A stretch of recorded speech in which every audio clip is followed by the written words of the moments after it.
everybody, and welcome to my new subscribers. Quick note here, I have noticed that around 25% of the people watching my videos every week are subscribed. So, rest of you watching my videos, please click the subscribe button as I'm trying to grow my channel and reach people who will benefit from my healing in the future.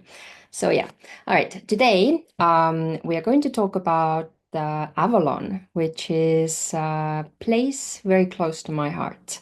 You might have heard me talk about Avalon in the past. I have a free guided meditation, like an astral journey that I offer. I'm going to link it below.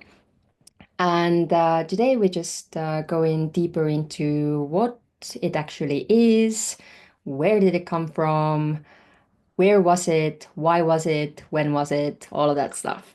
So let's see if I'm going to make it into one or two videos. We will just play it by ear. So, Avalon was a golden era on Earth. So, you might have heard of other golden eras such as Lemuria or Atlantis. And this is where we are going now. Earth, Gaia, is part of the procession cycle, which means that every after every 26,000 years, we are positioned in a way that Earth receives a lot of light, photons, and information from the sun. And that is what the Age of Aquarius is meant to be, which we entered in 2024. This period will last for 2,160 years. So Gaia is currently in the ascension cycle. If we look at it as a circle, we are going up, and after the 2,000 years, Gaia will start to descend. So it's a fantastic time to be on Earth and see it all happening. And although Gaia, of course, is going through the ascension, then we humans are also going through it. And you can sort of feel this with the Schumann resonance, I would say.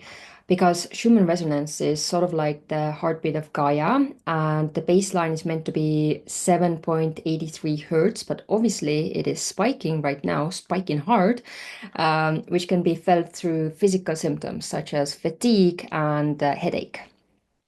And that's actually what I've been going through since yesterday because it's very, very highly unusual for me to feel tired or have a headache. And so I checked and it's definitely that. And yeah, so Schumann resonance is directly related to the solar flares and sun activity and therefore the precession cycle. And also, it's a pivotal moment to be an awakened soul because there are so many people waking up at the moment who are confused as fuck. So it's important to be of assistance and really put yourself out there. If you have something to share, if you're able to help others, then now's the time. And each golden era is different, and while our consciousness changes, it's possible that our DNA also changes. So in Atlantis, they became very wise about free energy and crystals, and they built their entire cities of crystals and with free energy. But they were also heavily into science and experiments and crossbred plants like had never been done before. And they also started crossbreeding humans with like feline beings or avian beings. So, for example, at some point you could choose before birth whether your kid was going to have some sort of special attributes, like you could have a kid with cat whiskers or something like this, which sounds pretty cool to be honest. So, if this resonates with you, you might have had a life in Atlantis. So, when all of these realms like Avalon, Lemuria, Atlantis develop further, but Earth starts to descend, then these realms actually stop being part of Gaia's main timeline and therefore the precession cycle. But it's still possible to visit these places during astral travel. And Avalon exists sort of in like a pocket of time in the past, but it's still very much alive. It's possible to go there. And because they've already ascended into higher consciousness, they're not going to descend now. And they just carry on existing in a different dimension. And Avalon has a magical, medieval, elemental vibe to it. There's so much magic and elemental energy there. So think fairies, fae beings, sprites, brownies, wizards, dragons, mermaids, unicorns, all that sort of vibe. It's where all the fairy tales come from, essentially. Yeah, the OG fairy tales come from Avalon. And if you've always been the kind of person who loves fantasy, who loves magic, mythology, maybe you were obsessed with like Harry Potter or I don't know, Merlin the wizard or King Arthur, then it is highly likely that you had, in fact, a lifetime in Avalon or many. And Avalon is a very interesting place because it's separated into two parts, so light and dark. And the light part is very lush, very green, full of like colors, very vibrant. And there you have all the magical beings like fays, unicorns, fairies, anything you can sort of imagine in that kind of nice realm. And there are kingdoms, queens and kings, and knights, but they also had a lot of ancient knowledge and magic. And also they have unicorn and elven kingdoms. And Avalon has a lot of spoken spells and creation magic. So Gaia, also Earth today, still has parts of this magic. So for example, we have ley lines, and Gaia's magic is in ley lines. And where two ley lines intersect is where the ancient monuments just happen to be, such as the pyramids in Egypt. Um, so yeah, Gaia's lines of power are where the creation magic is like super powerful. And also there are other sacred sites around the earth where the magic can still be very powerful. For example, I was living in Tulum, and there are ancient ruins there, and obviously like lots of pyramids around the Mayan areas all over like Guatemala and Mexico. And this was the craziest time of my life, okay? Like anyone who has spent a bit of time in Tulum will tell you that it's an extremely intense place energetically. Like it's a paradise. It's like very chill vibes, very, very chill vibes. But the energy is so intense. I always described it as like a vortex. You go there and Tulum just sucks you in and then spits you out after you've had like an incredible spiritual awakening at some point and need to like calm down for a bit. And okay, where am I? Yeah, so there are places like in India, for example, where people are able to experience insane instant manifestation. And they have such powerful healers there that are literally able to manifest or like materialize physical objects out of thin air. And, they are harnessing that same magic, that same energy from Earth, from Gaia that existed already in Avalon. And that same energy can be used to manifest anything when we can all do it, but it is easier to manifest something smaller instantly, such as a parking spot, like I shared in the Manifest Your Dream House video. And in Avalon, they also used spells, which nowadays we still have access to as affirmations. So Avalon has creation magic and spells, which is essentially just, ancient ways of manifesting and affirmations. So, the underside of Avalon is more sort of rocky, gray. There's not a lot of color. It's more gray, brown. It's darker and dangerous, and they have these like stone spires there, like this, yeah, that go up to clouds. And that is where the bigger predators actually live, up in the clouds, in the caves of the stone spires and stuff, such as dragons or some big predator birds.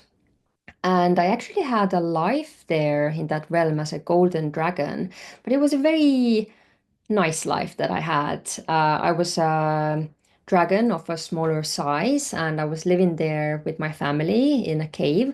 I was smaller, so I had to stay with my family basically. And I just really loved being a dragon, and we were living by the sea, so I was just catching fish every day, enjoying the sunshine. It was nice. I had animal consciousness back then. And yeah, just let me tell you now that I was not aware of dragons up until recently, in the last sort of half a year. I had heard stories of dragons, existing before Christianity came around and sort of blocked them, dragons out of our consciousness or something like this. But yeah, no, like dragons very much still exist in different dimensions, in all of the dimensions actually. And the ascended dragons that I'm now talking to literally every single day are have like a higher consciousness rather than the animal consciousness that I had when I was incarnated as a golden dragon in the dark side of Avalon. And anyway, there were different levels to the underside creatures. And so on the ground, you would have creatures like trolls, for example. And then in the ocean, you would have levels as well, but there the bigger creatures would be in the bottom. And the shadow side actually supports the light side of Avalon. So the strength of the dark side gives basis for the light. So think about your own shadow work versus your, ascension and the rising of your consciousness. The two support each other, and there's harmony in that. And that's just how our universe is. Light and dark serve each other. Okay, so now this is where it gets interesting, is that the wizards and witches of Avalon weren't actually human. Their ancestors, called the Magi's, male, and the Kumans, female, came from the stars, but ended up staying on Earth and accepting the earthly ways. They were tall and looked like humans, but like much taller, and they weren't. And all of this information actually came through during an astral journey with my teacher Jenny at Starseed Academy. So we actually spoke to a wizard there called Will, and all of this information comes from him. So Fae beings are taller than humans, look like humans, but had no wings. And I don't know now, maybe somebody can confirm whether it was the Fae beings that actually had wings, but it wasn't polite to show them. Yeah. And also they had pointy ears. And then it's also worth mentioning that wizards had a really good connection with dragons, and fays had a really good connection with the unicorns. And actually, I have channeled several past lives where I've seen my clients in Avalon as humans, and they've had a connection with a dragon, like a soul connection, and those dragons are still in their spirit team today. And let's see. Oh yeah, and then mermaids. We also came across mermaids as we were visiting Avalon astrally during that time, and they were beautiful, not like the scary galactic ones that have like sharp teeth and really don't look like very friendly. And but there in Avalon, they looked beautiful, and they lived in a group of women. They had mermaid tails that matched the hair color that they had. And yeah, from the waist up, they had nothing. They weren't wearing like shells or anything like that. And then they would only meet with the males during a specific season, as the males were like in the ocean that was quite dangerous. There was like a lot of, dangerous creatures there and stuff. And then they would take the women and the children to the safer waters, like in the lagoons and stuff, where they would live together, the women and children. And the humans in Avalon. were much smaller in comparison to the wizards and fae beings. And they were sort of in the healing era when we were visiting. It was the beginning of Avalon, as humans had been created as a slave race. And you might have heard that if you looked into the galactic wars and the creation of ancient Egypt, which was actually a lot longer ago than we think, more like 20,000 years ago or more. And ancient Egypt was also a lot bigger than we think. It was the epicenter of the world. So us humans were created with a blend of galactic DNA, such as Anunnaki and the Sasquatch. And it was actually really disappointing for Anunnaki when we came out as small as we are, because Anunnaki themselves are massive. And that's why they had to sort of create a lot of us because they, needed a lot of manpower. Also, if they expected to create pyramids and stuff. So by the time humanity got free from slavery, these young humans were learning how to set up their own society, how to build community, and so on. And later on, they went to have proper queens and kings and kingdoms and stuff. And also, cats, dogs, and horses were with us since the beginning. They were always meant to be our companions. So there's no need to feel guilt for domesticating them. And it's so true, like with the horses as well. I'm an equestrian, and it's an absolutely incredible bond that you're able to create with your soul horse, so to say. Same with cats and dogs. So I actually had two lifetimes as queens in Avalon. One of them was an elven life, and one of them was a fairy life. So in my elven life, because every time a past life comes through, then it has something to do with the life that we are, in now. So the reason that life came through was because during the elven lifetime, I was a queen, but I got very, very sick and I was dying. So I sent out, um, people all over the kingdom and to other kingdoms as well to find somebody who could help me, to find a healer, a powerful healer. And they did. And this healer came to me and said that he will heal me and teach me if I start to help others with my healing powers later. So I was like, all right, sign me up. And yeah, he healed me, taught me his ways, and I ended up being a beloved queen after that. And so this is literally what has happened in this life. I got shot, I was very injured. I really needed help, and a bunch of different healers were helping me. Everybody did their part. It was amazing. But it got to a point where I knew I had to heal myself. And that's when I found my teacher, Jenny, and she helped me to learn how to heal myself and also help others, which is my whole mission here. This is why I'm doing my YouTube now. And thanks to this, I've been able to heal myself as well. All right. And then, yeah, I had a fairy queen life that recently came through like last week, I think. But I don't have a lot of information about that life yet. Not more than the fairy realm is more whimsical, more laid back, more easier. You could pull ether from the air and manifest with fairy magic. And yeah, literally manifest things out of thin air and into physical. And so I'm looking forward to discovering more of that in the upcoming months. So, Lemuria was our biggest golden era that was closest to us. Very spiritual, very connected to Gaia, very beautiful, very feminine. But that sank down to Atlantis, where the ego got involved, and people wanted to create things that would give them more power, and it became very masculine. It was part of the, started descending. And then Atlantis sunk into the ocean. So this version of human that we are is not the same version that was in Atlantis. They were taller and lived longer. So on DNA level, things got started again because the Atlantis just went off the rails and they had to shut that project down and literally ended the species, which is pretty brutal.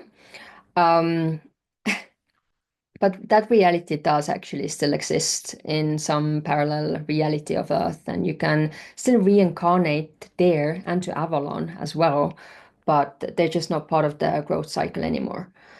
And yeah, because I had a life in Atlantis as well, and Lemuria. I haven't seen my life in Lemuria, but in Atlantis I visited, and it was very cool. It looked kind of technological, um, but white, like crystally. And interesting because, when I was doing my uni work, I was doing all of it with the sacred space, all of it with angels. So I was channeling all the time without realizing, but kind of realizing, because oftentimes I would write something and then read back and I would be like I blacked out during that time. Like I didn't remember what I had written because, yeah. And so I specifically wrote a screenplay at uni called Crystal Kingdom.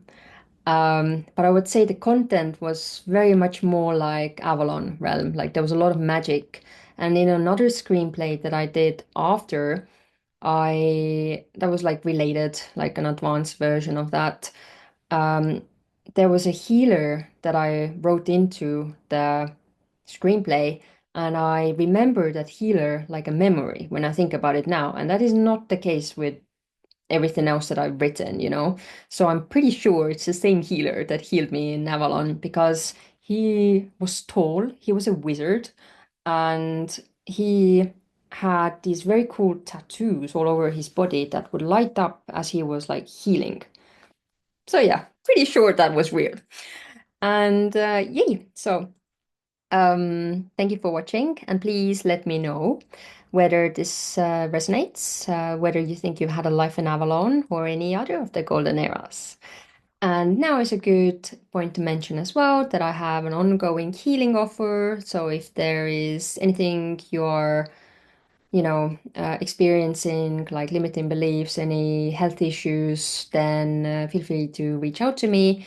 It's a combined session of channeling and healing. And of course, I also have the Meet Your Spirit Animals team reading available as well, which is often where people's past lives with dragons come through. So go check it out. It's all on my website. I will leave the link below. Thank you for watching, and if you haven't yet, please like this video and subscribe. Thanks a lot, and I'll see you next week.